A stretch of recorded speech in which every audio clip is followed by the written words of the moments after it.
Қайырлы күн, құрметті ұстаздар. Бүгін мен сіздерге ең қажетті әлемдегі мұғалімдер қолданатын номері бірінші жасанды интеллект платформасымен таныстырғым келіп отыр. Бұл платформада мұғалімдерге ең қажетті 60-тан аса шаблондар берілген. Ол жасанды интеллект платформасына кіру үшін браузердің іздеу жолағына Magic School деп жазамыз.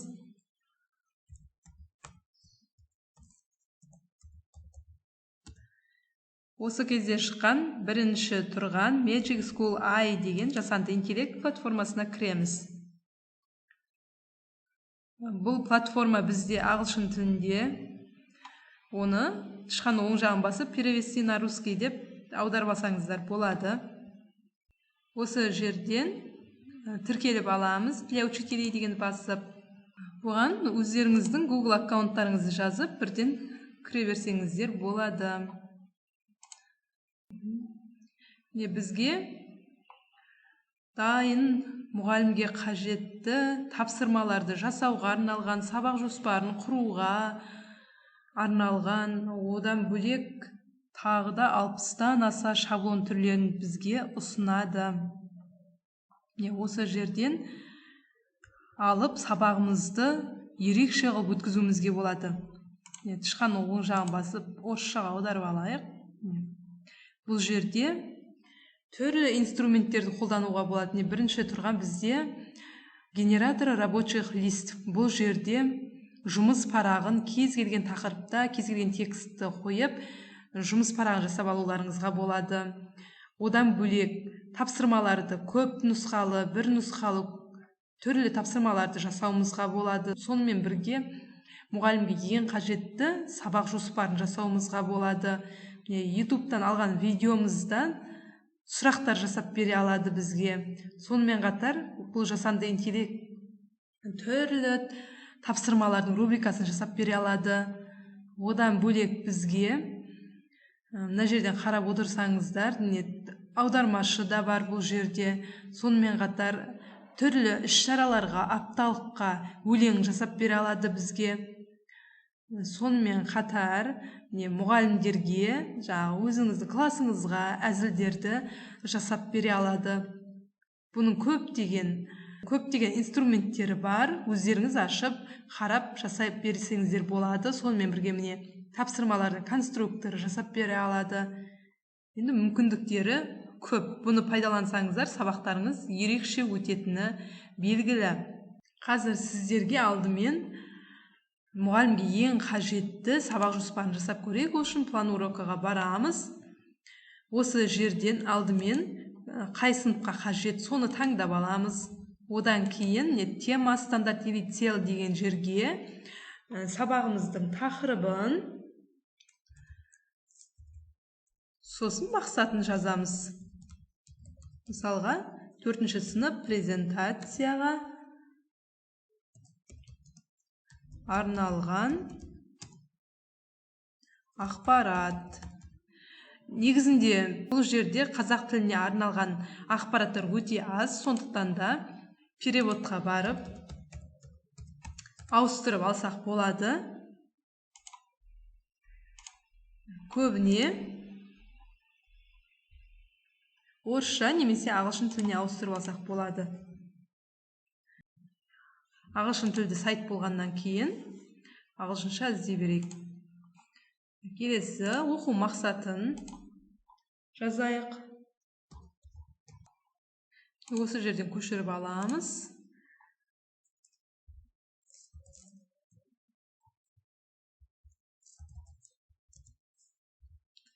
Тақырыбын жазамыз. Мына жерге тағы да қосымша не істеу керек? Соны жазып кетсеңіздер де болады. Мысалға, қосымша жазайын.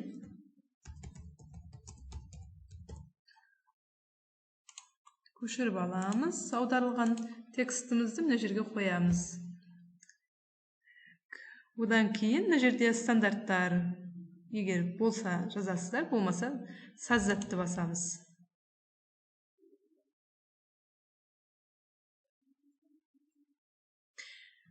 Бізге міне бізге сабақ жоспарын жасап берді. Мақсаты бағалау критерийлері, ключевые моменты, сабақтың ашылуы, жаңа сабақты түсіндіру, практикалық жұмысы, жеке жұмыс, қорытынды, үй тапсырмасы, барлығын бізге жасап берді. Міне біз осыны көшіріп аламыз. Сосын орысшаға қояйық. Орысша жазсаңыздар да болады. Мен жаңа парақшамды ауыстырып отқасын орысшаға өзі ауыстырып берді. Мына жерден тілді ауыстырып алып, текстімізді қойып, қазақшаға ауыстырып аламыз. Көшіреміз. Көшіріп алып жасауымызға болады. Мақсат оқушылар слайдтың дұрыс орналасуын таңдай алады, ақпарат тиімді іздей алады, зерттеу дағдыларын жақсарту үшін шолғыш параметрлерін қолдана алады. Бағалау берілген критерийлері, негізгі ойлар берілген, тақырыпты ашу, презентацияның слайдтарын қалай тартымды мазмұнды ете аламыз деп сұрақ қою арқылы сабақты ашамыз деп тұр. Жаңа материалға кіріспей әртүрлі слайд макеттерін жасайтын жұмыстарымыздың бәрін бізге шетінен көрсетіп тұр. Осы арқылы сабақ жоспарымызды жасауымызға болады. Барлық симай тұр, сондықтан да бөліп алып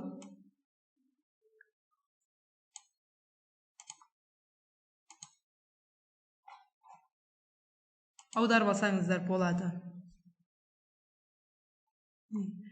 Өз бетінше тәжірибе. Оқушылар тақырыпты таңдайды, сәйкес дизайнмен слайд презентациялар жасайды. Тиісті ақпаратты табу үшін шолғыш материал параметрлерін пайдаланып, тәуелсіз зерттеу тапсырмасын орындаңыз. Одан кейін тапсырма, жеке жұмысқа браузердің тиімді іздеу нәтижелері мен параметрлерін қосу арқылы таңдалған тақырып бойынша презентация слайдын жасаңыз. Одан кейін қорытынды тапсырмаға бекіту тапсырмасы берілген. Оқушылардан слайд макеттерін таңдау, шолғыш параметрлерін тиімді пайдалану туралы білген жаңа нәрселермен бөлісуін сұраңыз дейді. Барлығы беріп тұр. Осы арқылы өзіңіздің сабағыңызды өтсеңіз болады. Одан бөлек бізде ютубтағы видеоның сілтемесін алып, сол арқылы бізге сұрақтар қойып, тапсырмалар жасап бере алады. Мына жерден бізге қажетті сыныпты таңдаймыз. Қанша сұрақ керек бізге? 5 ма, 7 ма, 10 ба? Осы жерден таңдап аламыз. 5 дейін. Мына жерге тип вопроса деп тұр бізде. Қандай сұрақ мысалға? Көп нұсқалы, бір нұсқалы, өздеріңіз таңдап аласыздар. Жалған, ақиқат деген өздеріңіз таңдап аласыздар. Мына жерге ютубтағы сілтемесін қоя аламыз. Мысалға, мен мына жерден ақпараттық цифрлық тасымалдаушылар деген тақырыптағы сілтемесін видеоның көшіріп алайын. Бұны мына жерге идентификатор видео немесе URL деген жерге көшіріп қоямыз. Сосын генерировать дегенді басамыз. Бізге керемет, бізге тест тапсырмаларын құрастырып берді. Астында тіпті жауабымен бірге берді бізге. Керемет. 5 сұрақ дедім, 5 сұрақты жасап берді бізге. Сол арқылы жауабында беріп тұр бізге.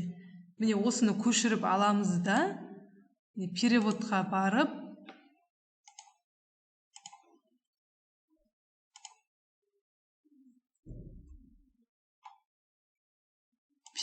барып, біз қазақшаға ауыстырып алсақ болады. Керемет.